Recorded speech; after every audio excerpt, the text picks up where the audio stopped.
एक बार जब भगवान महात्मा बुद्ध अपने शिष्यों को प्रवचन दे रहे थे, तब अंकमाल नाम का एक युवक भगवान बुद्ध के सामने उपस्थित हुआ और उनसे बोला कि भगवान, मैं संसार की कुछ सेवा करना चाहता हूँ। आप मुझे जहाँ भी भेजना चाहें भेज दें, ताकि मैं लोगों को धर्म का रास्ता दिखा सकूं।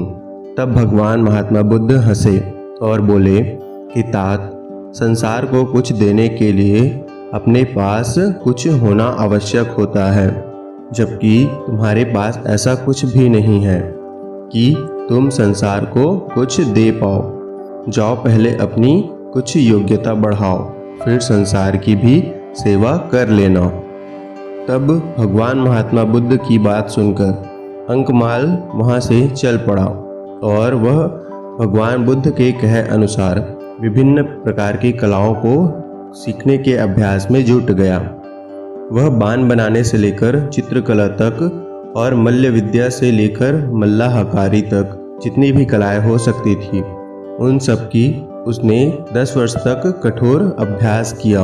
और इन कठोर अभ्यास के दम पर अंकमाल इन सब में इतना अच्छा हो गया, इतना निपुण हो गया कि सारे देश में उसकी ख्याति फैल गई।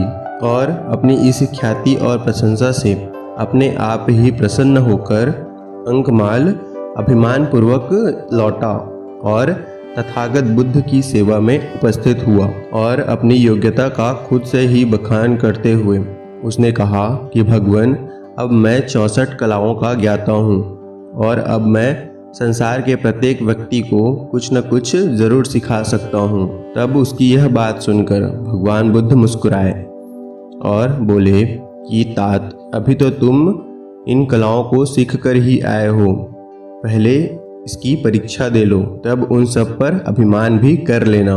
अगले दिन भगवान बुद्ध एक साधारण नागरिक का वेश बदलकर अंकमाल के पास गए और उसे अकारण ही खरी खोटी सुनाने लगे।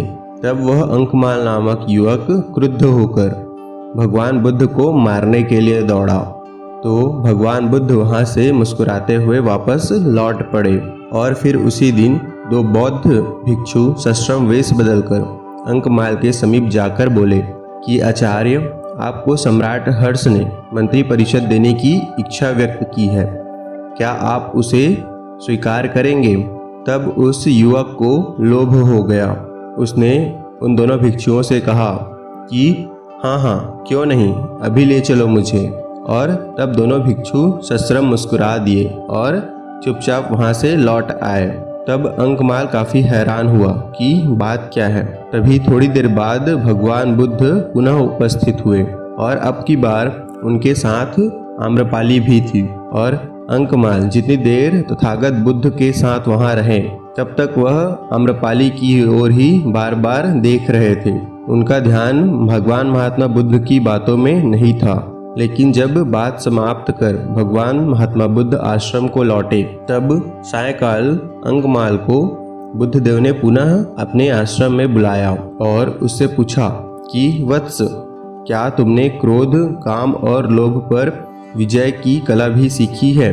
क्या तुम्हारे 64 विद्याओं के प्रयास में इन सब विद्या का भी प्रयास शामिल है? तब अंकमाल को दिन भर की सारी घटनाएं याद आ गई और तब उसको इन सब बातों पर काफ़ी लज्जा होने लगी और इस कारण उसने अपना सिर झुका लिया और उस दिन से अपने आत्म विजय की साधना में संलग्न हो गया।